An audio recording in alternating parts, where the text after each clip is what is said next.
Imagine a world where the mere mention of chores doesn't send your kids running in the opposite direction. Sounds like a dream, right? Well, in this episode, I'm going to share with you 3 psychology-based strategies that will help that dream become a reality for your family.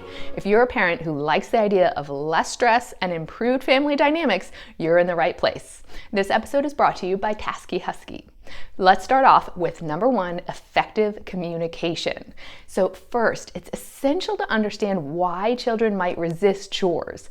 Often, it's not about laziness or defiance. For many children, chores feel like an interruption to their more enjoyable activities, or they might not see the value of the tasks. Begin by explaining the importance of chores in maintaining a clean and organized home where everyone can relax and enjoy their time together.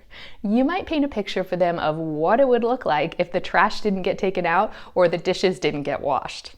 Second, make it a team effort. Emphasize that chores are a family responsibility, not just something for adults or only children to have to do. Talk about how, as they get older, they're more and more able to contribute to the family by doing things like setting the table and doing their own laundry.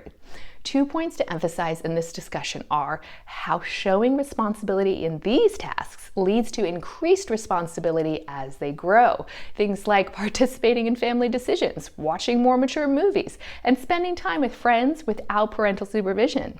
Not all these things have to happen the day your child starts doing chores, but examples such as these will give them a taste of the independence they'll want more and more of in years to come. And the other thing is how they're being old enough to participate more in chores distributes the household responsibilities more fairly and frees up more of your time, which can then be spent doing enjoyable things together. Use an example like, if you help to tidy up the house before dinner, that means we're going to have more time to snuggle and read together after dinner. Third, children are keen observers and often learn by imitation. If they see you approaching chores with a positive attitude and a sense of responsibility, then they're more likely to mirror that behavior. So show them that chores, while not always the most exciting part of the day, are a necessary and even rewarding part of family life. Modeling this behavior for your child might look like, "Oh, it looks like the trash is getting full. I'll take that out now so we're teed up for scraping plates after dinner." Also, along the lines of modeling the behavior you would like to see from your child, participate in chores alongside your children when possible. This not only demonstrates the behavior that you want to see, but also makes the tasks feel more like a communal activity rather than a solitary punishment. This is especially important for younger children. We're about to move on to the second psychology-based strategy, but if you're getting value out of this video, hit the like button and subscribe for more videos like this. Our second tip is positive reinforcement. Now let's talk about the power of positive reinforcement. It's a simple and time-tested concept. Reward the behavior you want to see, and you'll see it more often. Recognize and appreciate your child's efforts. Simple praise or a thank you can go a long way in making them feel valued and more willing to help out in the future, as can nonverbal reinforcers like giving a high five when they complete a chore. Now, while verbal and nonverbal praise can be very motivating to children, many parents choose to use what's called a secondary reinforcer to really harness the power of positive reinforcement. Here, a tangible reward or incentive is applied to every completed task. Giving your child an allowance in exchange for completing a set of weekly chores is a common use of a secondary reinforcer, money, to acknowledge their hard work and contribution to the family. When applied to chores, it shifts the focus from what kids dread to what they can gain, making the whole experience more appealing. If you choose to go this route, you've got to check out this app that I recently learned about, which artfully integrates the concept of positive reinforcement with children's innate interest in digital media to create a method for tracking chore completion that's easy for parents and fun for kids. The TaskieHusky app is a game changer for families struggling with chore completion. With its easy-to-use digital reinforcement system, TaskieHusky turns mundane tasks into exciting challenges. Kids earn points for completing chores, which they can then use for rewards, and the rewards are fully customizable to your child's interests. It's like having a digital buddy cheering them on, making every swept floor or tidied room a step towards a coveted prize. Learn more and download the app at www.taskieHusky.com. at TaskieHusky.com. What sets TaskieHusky apart is the ability to weave positive reinforcement seamlessly into daily life.